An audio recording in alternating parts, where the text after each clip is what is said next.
유대라고 하는 2000년 전 유대라고 하는 이 땅은 로마 제국의 식민지였어요. 그러면 로마 제국만이 통치했으면 좋겠는데 헤롯이라고 하는 한 가문이 유대를 통째로 통치하는 거예요. 그 로마 황제가 헤롯 가문을 헤롯을 대왕으로 임명을 해준 거예요. 일제강점기를 돌아보면 일제가 우리나라를 모든 주권을 빼앗잖아요. 외교권도 빼앗고 군사권도 빼앗고 군세는 다 해산시켜버리고, 그리고 일본 사람들이 직접 총독부를 세워서 총독을 보내서 이 땅을 통치했어요. 그러니까 헤롯 가문이 총독부의 역할을 한 셈이지요. 이 헤롯 가문이 유대 땅을 거의 주전 한 20년부터 시작해가지고 예루살렘 성전이 불타고 멸망할 때까지 거의 한 100여 년 가까운 시간 동안 유대 땅을 통치했는데 헤롯의 아들들이 계속 등장을 하게 됩니다. 성경에 보면 예수님이 탄생했을 때 2살 이하의 어린아이를 죽이라고 명령한 건 헤롯 대왕이에요. 대왕. 그리고 헤롯 대왕이 죽고 나니까 그 아들이 셋이 있었는데 로마 황제를 찾아가서 우리 아버지가 죽었으니까 이 땅을 좀 우리가 아들들이 통치하게 해 주십시오. 그런데 원래는 아켈라오라고 하는 아들이 제일 그 정치적인 욕심이 많았어요. 그러니까 아버지가 다스린 유대 땅 전체를 혼자 다스리려고 그랬는데 유대인들의 장로들을 로마 황제에게 보냈어요. 그래서 저 아켈라오는 성격이 포악하고 저놈이 우리 땅을 통치하면 우리는 더 이상 로마 황제를 우리가 섬길 수 없습니다. 세금을 낼 수 없습니다. 그러니까 로마 황제가 헤롯 대왕의 아들 셋, 빌립, 안디바, 아켈라오 셋을 불러서 일단 셋으로 나눠서 유대를 다스리도록, 쉽게 말하면 도지사를 시켜준 거죠. 도지사. 그래서 분봉왕, 4분의 1 땅을 다스리는 왕을 분봉왕이라고 그러는데, 아버지 헤롯은 유대 땅 전체를 통치했다면 아들 셋은 3분의 1씩 나누어서 통치를 하게 된 거예요. 그리고 오늘 말씀에 등장하는 헤롯 왕이 또 있는데, 이 헤롯 왕은 헤롯 대왕의 손자에 해당이 되어집니다. 이 헤롯 아그리빠라고 하는 왕이었는데 야고보를 잡았어요. 12사도 가운데 야고보, 요한의 형이지요. 사도 요한의 형을 잡아서 목을 베버립니다. 참수를 해버렸어요. 그랬더니 교회와 성도들은 슬픔에 잠겼는데 유대인들이 너무너무 좋아하는 거예요. 골목마다 거리마다 헤롯 대왕 만세, 헤롯 왕 만세 프랭카드를 걸고 막 인기가 막 올라가고 있는 거예요. 이 유대인 놈들이, 왜? 이 헤롯 가문은 뿌리가 어디예요? 에돔이거든요. 에돔 사람의 피와 유대인의 피가 섞였기 때문에 유대인들이 이 헤롯 가문을 왕으로 인정을 안 한 거예요. 저 이방인 놈들이, 이방인 피가 섞인 놈들이 감히 하나님 거룩한 백성을 통치한다고 마음을 주지 않았던 거예요. 그래서 할아버지 헤롯 대왕은 유대인들의 마음을 살려고 예루살렘 성전을 확대 증축 아주 화려하게 만들어 준 거고, 이 헤롯 아그리빠는 뭐란 거예요? 사도 야고보를 죽인 거예요. 야고보를 죽이고 나니까 인기가 막 올라가니까 이거 그러면 예수를 따랐던 첫째 제자, 수제자 베드로를 잡아 죽이면 인기가 더 올라가겠다. 다음번 선거에 나가면 무조건 당선되겠다. 그래서 베드로를 잡았어요. 잡았는데 문제는 축제 기간입니다. 어떤 축제입니까? 무교절 기간이라. 무교절이라고 하는 것은 유대인의 달력으로 1월 14일은 6월절입니다.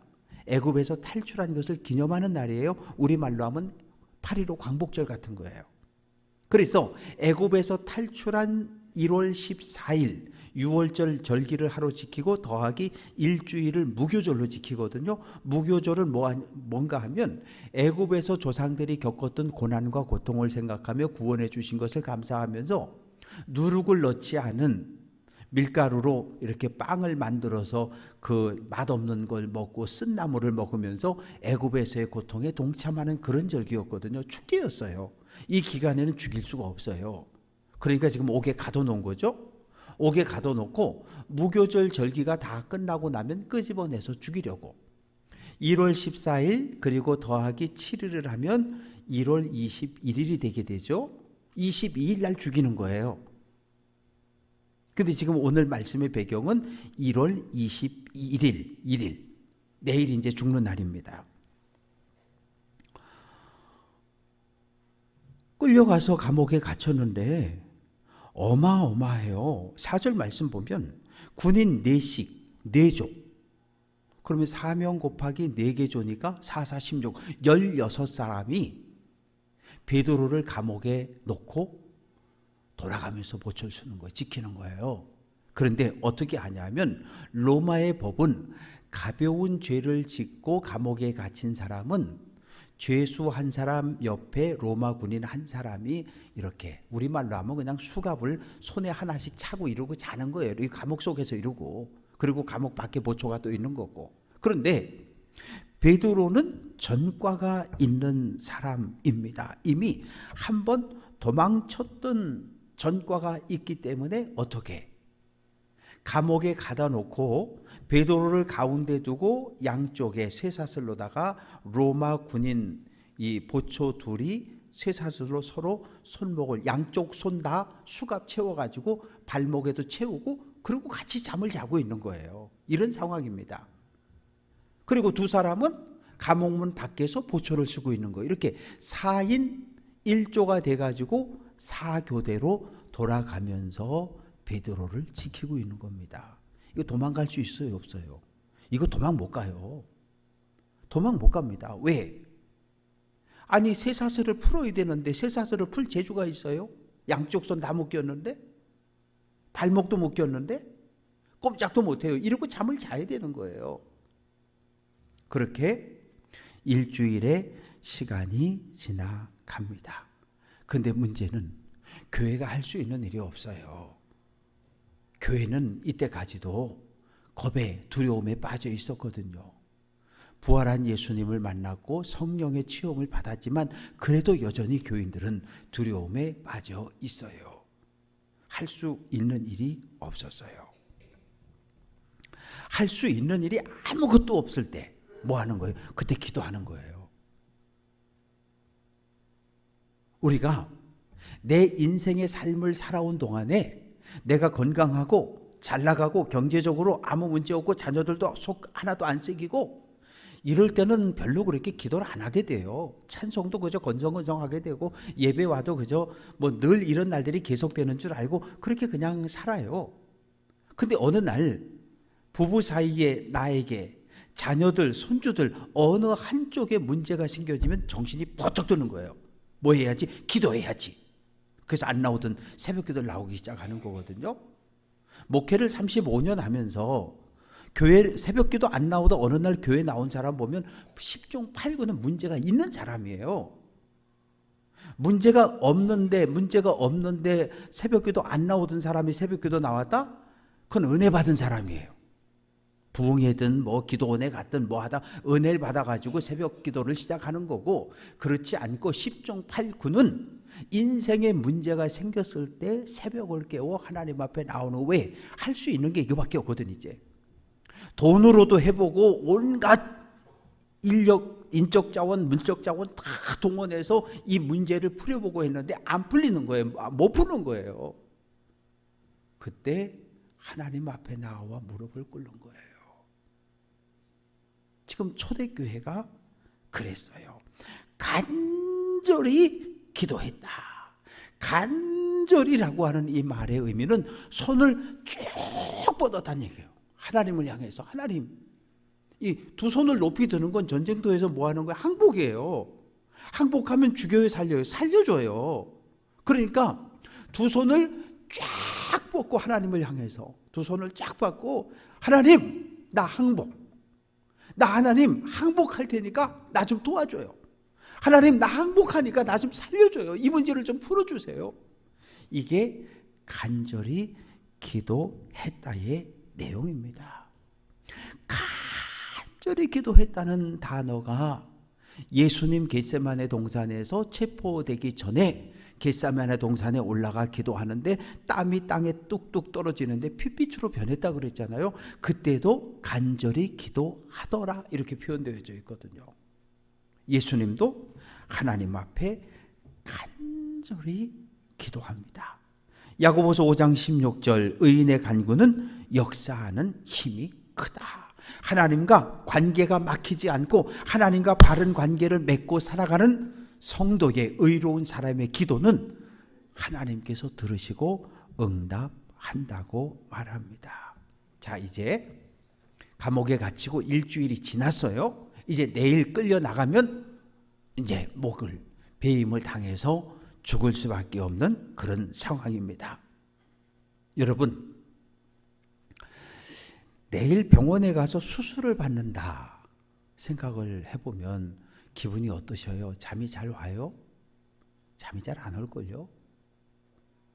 제가 수술 받으러 가시는 분들 또 수술하는 분들 신방하거나 그럴 때 꼭 기도할 때 뭐라고 기도하냐 하면 하나님 오늘 밤에 잠을 잘 주무시게 도와주시라고, 잠을 잘 자고 내일 아침에 일어났을 때 체온도 맥박도 혈압도 온몸이 수술 받기에 가장 좋은 몸 상태가 되게 해달라고 제가 기도를 해요.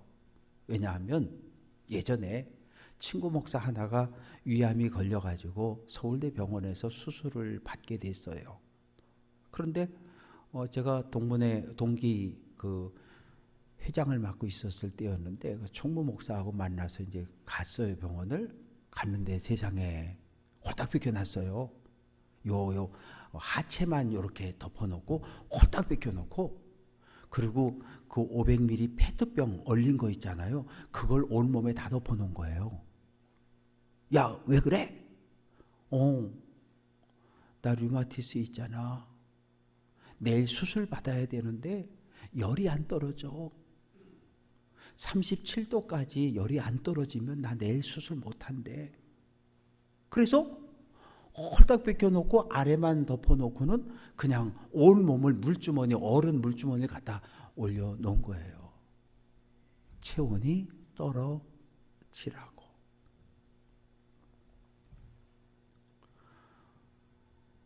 잠을 못 자는 거죠. 왜? 잠을 푹 자야 몸과 마음이 건강한 상태에서 수술을 받아야 되는데. 그런데 오늘 베드로를 보면 내일 죽어요. 내일 죽습니다. 만약에 내 인생이 오늘 끝나고 내일 일어나면 사형장 끌려가서 나 죽는다고 생각하면 오늘 밤에 편히 잠잘 사람 있어요, 없어요? 없어요. 저도 웬만하면 저도 잘 자는데 저도 웬만하면 자거든요. 근데 우리 베드로 사도님은 대단한 것 같아요. 신발 벗어 던지고 속옷 다 허리띠 풀고 그리고 그냥 잠이 들었는데 어느 정도인가 하면 베드로 일어나, 천사가 와서 말을 하니까 들은 척도 안 해요. 그래서 어떻게 해요? 옆구리를 툭툭 치면서 베드로 일어나 이럴 정도로 깊은 잠에 들었던 거예요. 내일 죽을 사람의 모습입니까? 아니에요. 사랑하는 성도 여러분, 저는 여러분들이 밤에 잠을 좀 잘 잤으면 좋겠어요. 밤에 잠을 못 자면요 만사가 귀찮고 아침에 일어나도 머리도 무겁고 새벽 기도도 못 나오고, 밤에 잠을 잘 자고 일어나야 몸도 마음도 건강하고 편안해서 새벽 기도 나올 수 있는데, 그래서 이 성경 말씀에 보면 하나님이 사랑하는 자에게 잠을 주신다, 이 말씀을 오해하면 안 돼요. 하나님이 날 사랑하셔서 나는 교회만 가면 왜 그렇게 잠이 쏟아지는지 몰라? 이거 그때 쓰라고 있는 말이 아니에요. 잠을 잔다는 것은 부부가 함께 잠자리에서 이불 덮고 잠을 자는 순간에도 하나님이 복을 주신다는 거예요. 어떻게? 자손들이 태어날 수 있도록, 자손들이 번성할 수 있도록.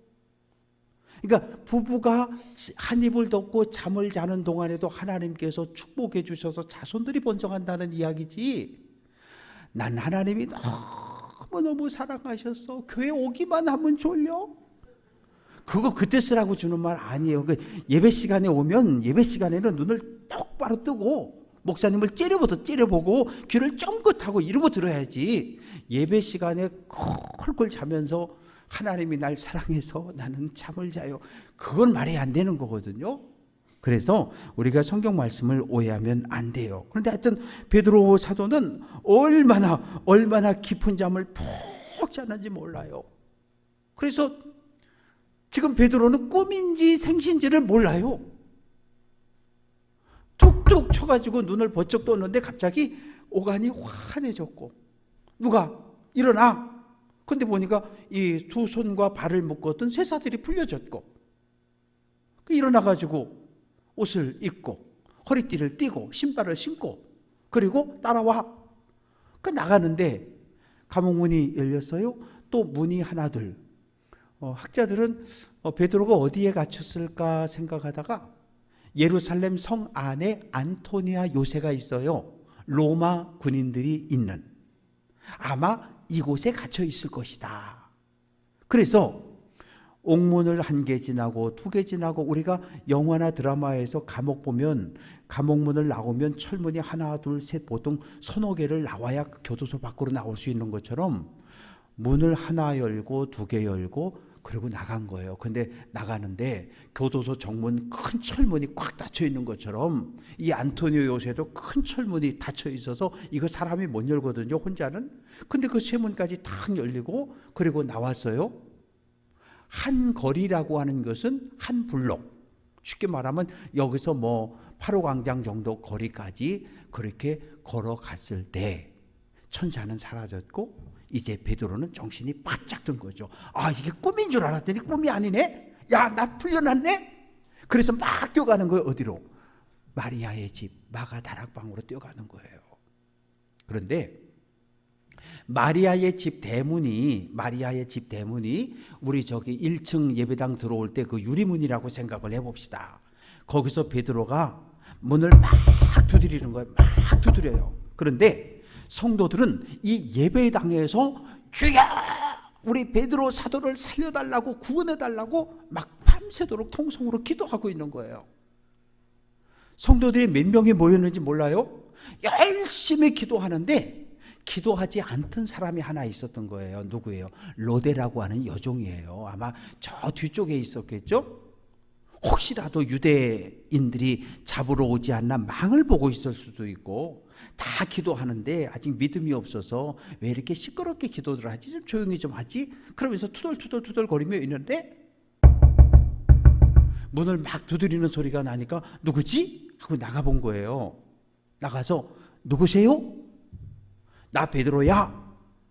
로데는 베드로의 얼굴을 알고 있었고 음성을 알고 있었어요. 그래서 문을 열어줘야 되잖아요. 문을 열어주지 않고 그냥 뛰어들어오는 거예요, 본당으로. 여러분! 베드로 사도가 문 밖에 와서 서 있어요. 그랬는데 기도하다가 눈을 다 뜬 성도들이 뭐라 그래요? 너 미쳤냐? 미쳤다라고 하는 말은 뭐예요? 너 제정신이 아니라는 거예요. 너 미쳤다는 거예요. 아니, 밤새도록 하나님 우리 베드로 구원해 주실 줄로 믿습니다. 밤새도록 살려달라고 기도했는데 살아서 지금 문 밖에 왔대잖아요. 그런데 뭐라 그래요? 너 미쳤냐? 미쳤다는 거예요. 그러자 로데가 아니라고, 진짜라고. 아, 베드로의 천사가 왔나 보구나. 그 당시 사람들은 한 사람에게 천사 하나가 같이 있다고 믿었어요. 그래서 그 사람이 죽으면 그 천사가 떠난다고 그렇게 생각을 했던 거거든요. 베드로는 오늘 사형시킨다 그랬는데 밤에 어둠 속에서 사형이 먼저 집행됐나? 그래서 베드로는 죽었고 그 천사가 찾아왔나 보라고. 이게 지금 마가다락방에 모여있는 성도들의 믿음의 상태입니다. 사랑하는 성도 여러분, 오늘 우리는 어떻습니까? 우리 하나님께 기도하잖아요. 우리도 간절히 기도해요. 목이 쉬라고 기도하고, 밥을 굶어가면서 금식하며 기도하고, 3일, 5일 이것도 모자라, 열흘.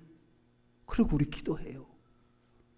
한 번, 아니 2번, 3번 작정하며 기도하고, 그것도 안 돼, 그것도 시답지 않으면 기도원 가고, 기도방으로 뛰어들어가고, 대굴대굴 굴러가면서 소리 질러가면서 이 문제를 해결해 달라고 우리도 똑같이 기도해요. 근데 문제는 기도의 응답을 받았는데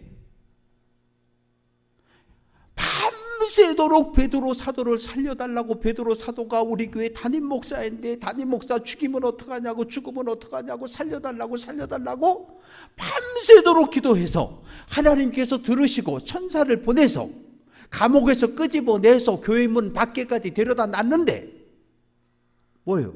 미쳤다는 거예요. 너 미쳤냐? 천사가 왔나 보다. 이게 우리의 모습 아닐까요?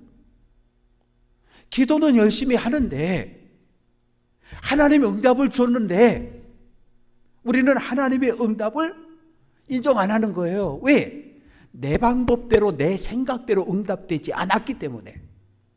예를 들어 그런 거죠. 하나님, 이번에 어느 아파트 새로 짓는다는데 32평 청약 들어갑니다. 줄로 믿습니다. 그런데 32평 안 됐네. 32평이 안 되고 24평이 됐어. 그러면 뭐예요? 응답 안 받았다고 생각하는 거예요. 왜? 하나님은 나의 모든 형편과 처지를 아시고, 야, 너 32평도 좋긴 한데 32평보다 내가 볼 때 너 24평 사는 게 더 맞을 것 같아. 빚도 덜 지고 대출 덜 받아도 되고. 근데 우리는 하나님이 이럴 수가 있느냐고 32평 달라 그랬는데 왜 24평을 주냐고.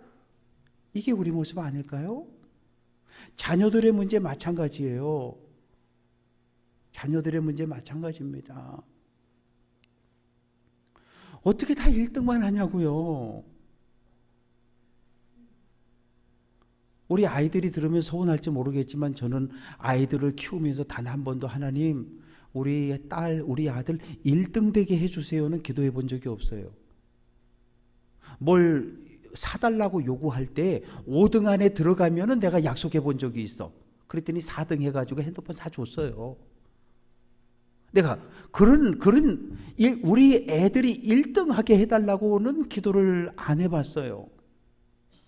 다만 하나님, 우리 아이들을 향한 하나님의 뜻이 어디에 있는지를 깨닫게 해주세요. 우리 아이들이 하나님의 인도하심, 하나님의 뜻 안에서 행복한 인생을 살아갈 수 있도록 우리 아이들의 삶을 축복해 주세요라고는 기도했어요. 건강하게 지혜롭게 하나님의 은혜 안에 살아가게 해달라고는 기도했어요. 그러나 1등 시켜달라는 기도는 해본 적이 없어요. 1등 하면 좋기는 하죠. 1등 한 사람들도 어디 있어요? 다 여의도 국회에 가 있잖아. 여의도 국회 간 사람들 초등학교 때부터 대학까지 다 1등 한 사람들일걸요 아마. 적어도 고등학교 졸업할 때까지 다 1등 한 사람들일 거예요. 똑똑한 사람들 다 거기 가 있는 거예요. 중요한 건 뭐예요? 1등 하는 게 중요한 것이 아니라 우리 아이의 인생이 하나님의 은혜 안에 하나님이 원하는 삶을 살아갈 수 있도록 기도해 주는 것. 그러니까 여러분 기도할 때 우리 아이들이 건강하게 자라가게 기도하시고 지혜롭고 명철하게 자라가게 해달라고 기도하시고 하나님의 은혜와 사랑 가운데 자녀들이 성장하게 해달라고 기도하시기를 주님의 이름으로 축원합니다. 우리가 기도할 때 참된 기도를 해야 돼요. 내 마음, 내 욕심, 내 욕정을 구하는 기도는 하나님이 안 들어준대잖아요. 하나님의 뜻에 맞는 기도는 어떤 기도예요? 성경에 보면 창세기부터 요한계시록까지 수백 가지 우리를 향한 하나님의 약속들, 자녀들을 향한, 손주들을 향한 하나님의 약속들이 어마어마하게 많아요. 그 하나님의 약속을 붙잡고 기도하자고요.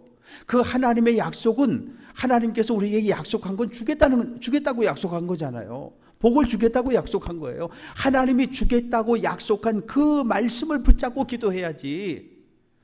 수백 가지 하나님의 약속이 있는데 그거는 다 팽개치고 무조건 내 욕심을 따라서 내가 원하는 꼭 요거만 해주셔야 된다고, 그런 기도는 우리가 이제 멈춰야 돼요. 처음엔 그렇게 기도할 수 있어요. 처음 저희 가정이 교회 간 이유는 형님이 아파서 간 거거든요.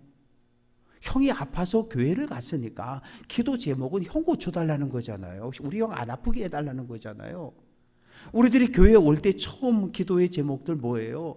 나를 위한 기도예요. 요거 들어주시고 저거 들어주시고 요렇게 해주시고 저렇게 해주시고. 예, 여기서 출발해도 돼요. 처음 신앙은 그렇게 시작하는 거예요. 나의 필요를 구하는 거예요. 왜? 어린아이의 신앙이니까. 어린 애들은 뭐 딱 보면 이거 무조건 가져야 되는 거예요. 안 주면 떼를 쓰고 울고 거기서 길거리에서 뒤집어지잖아요. 그게 애들이에요. 우리도 처음 예수 믿을 땐 그랬어요. 그래도 돼요. 그런데 중학생이 되고 대학생이 되고 청년이 됐는데 뭘 하나 붙잡고 그거 해달라고 딱 떼굴떼굴 굴러다니고 그러면 욕해요. 5살, 6살짜리가 장난감 안 사준다고 떼굴떼굴 울어도요, 그거 흉 안 봐요. 애가 그럴 수 있다고 생각하고 부모나 할아버지 할머니 보고 웬만하면 사주라 그래요, 주변에서. 그런데 한번 생각해 봐요. 대학 졸업한 놈이, 군대 갔다 온 놈이 장난감 가게 앞에서 저거 사달라고 떼굴떼굴 굴러다니면 사람들이 뭐라 그래? 저 미쳤다 그러지. 아유, 저 부모는 얼마나 불쌍할까, 저런 애 키우느라고. 사랑하는 성도 여러분, 하나님의 약속을 붙잡고 주님 앞에 기도하시기를 주님의 이름으로 축원합니다. 예수님 그러셨잖아요. 겟세마네 동산에 가 기도하시잖아요. 하나님, 이 십자가 이거 좀, 이 잔 내게서 지나가게 하옵소서.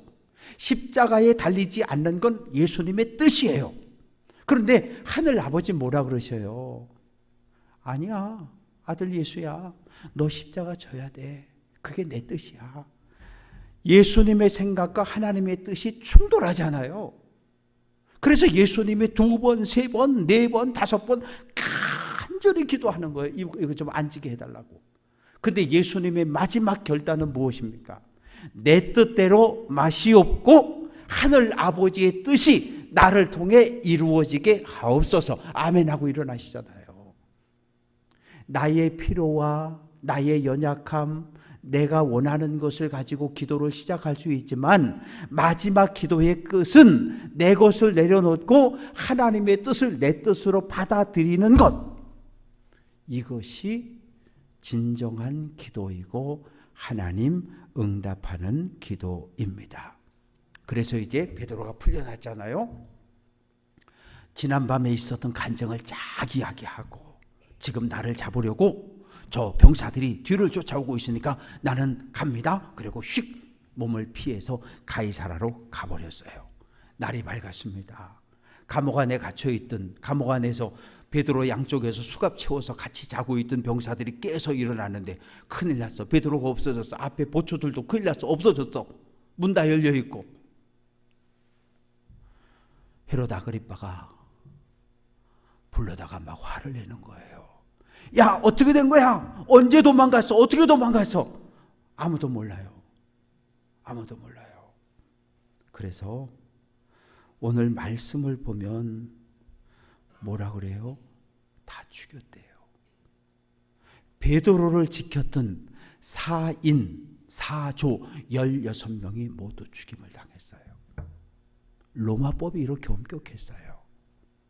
그래서 사도행전 16장에 보면 바울이 빌립보 감옥에 갇혔을 때 막 지진이 나고 옥토가 흔들리고 그래서 옥문이 열려 있는 걸 보고 빌립보 감옥 간수가 칼 빼서 스스로 자결하라고 그러잖아요. 왜? 어차피 내가 지켰던 죄수들이 도망쳤으니까 나 죽을 거야. 소망이 없어진 거예요. 그래서 칼 뽑아서 자살하려고 그럴 때 바울이 야 죽지 마. 우리 안 도망갔어. 그래서 선생님 내가 어떻게 해야 되겠습니까? 주 예수를 믿으라. 그리하면 너와 네 집이 구원을 얻는다고 이야기하잖아요. 로마법은 대단히 엄격해요. 로마법은 대단히 엄격합니다. 말씀을 정리해 봅니다. 할 게 아무것도 없을 때 기도하시면 돼요. 내 힘으로 더 이상 하다 할 수 없을 때 기도하시면 돼요. 근데 더 좋은 건 할 수 없다는 것을 내가 깨닫기 전에, 문제가 딱 터졌을 때 그 전에 먼저 기도하는 성도 되시기를 주님의 이름으로 축원합니다. 그리고 기도는 간절해야 돼요. 간절해야 돼요. 땀이 막 나고 막 뚝뚝뚝 떨어지고 이거 막 해결 안 되면 나 그냥 오늘 죽을 것만 같은, 하나님 이거 오늘 해결 안 해주시면 나 이거 못 산다고 그런 마음이 들 정도로 간절하게 기도해야 돼요. 근데 문제는 신실해야 돼요. 진실해야 돼요. 거짓이 없어야 돼요. 하나님 앞에 기도하는데 하나님을 속여먹는 사람들이 많아요. 뭐라고 속이냐 하면 하나님 나 우리 남편 정말 사랑하고요. 우리 남편 예수 믿었으면 좋겠고요. 근데 그 남편 집에 가서 쳐다보면 제 왼수 저거 죽지도 않나? 하나님 앞에 나와선 우리 남편 구원해달라고 기도하는데 그러면 남편 쳐다보면 저 왼수 죽지도 않나? 그러면 안 돼요. 정말 남편을 사랑하는 마음과 그 남편이 영혼 구원받아서 예수 믿고 구원받아서 함께 믿음의 길 가기를 바라는 그 마음이 일치해야 돼요. 하나님 앞에 나와 하나님을 속여먹는다고요. 이렇게 만나면 인사도 하기 싫은 사람이 있잖아요. 거기에 휙 돌리고 저 멀리 오면 피해서 딴 길로 가고. 근데 교회 와서는 사랑한다고 기도해요. 사랑하게 해달라고 기도해요. 그런 거짓은 안 되는 거예요. 하나님, 왜? 하나님은 우리의 겉모습뿐만 아니라 우리의 속사람을, 속마음을, 생각을 아시는 분이라 그랬거든요. 근데 우리는 기도할 때 때로 하나님을 속여먹어요. 하나님이 속냐고요. 하나님이 속이면 얼마나 좋아. 목사는 속여먹을 수 있어요. 왜? 목사는 그냥 여러분이 이야기하면 그대로 100% 그대로 믿어요. 딴 생각을 안 해요 거의. 장로님이 권사님이 이래놓고 뒤에 가서 뒤통수, 아니요 그런 생각 안 해요. 목사님 이런 일이 있어요. 정말 그런가 보다 하고 기도해요. 사람을 속일 수 있어요. 그런데 하나님 앞에 하나님을 속이려고 하면 안 돼요. 진실한 기도를 드리시기를 주님의 이름으로 축원합니다. 그리고 뭘 어떻게 기도해야 될지 모를 땐 성경에 있는 수많은 약속들, 하나님의 뜻을 붙잡고 기도하면 너희가 먼저 하나님의 나라와 하나님의 의를 구하라. 그리하면 내게 필요한 모든 것을 다 채워준다 그랬거든요. 그러니까 내가 굳이 우리 아들, 딸 문제를 끌어안고 기도하지 않아도 하나님의 나라를 위해서, 주님의 몸된 교회를 위해서, 선교를 위해, 전도를 위해서 기도할 때 하나님께서 우리 가족들, 자녀, 손들의 문제를 해결해 준다고 약속하셨거든요. 그래서 하나님의 나라와 하나님의 의를 구함으로 여러분들의 모든 문제까지 해결함을 받는 귀한 성도들 될 수 있기를 주님의 이름으로 축원합니다.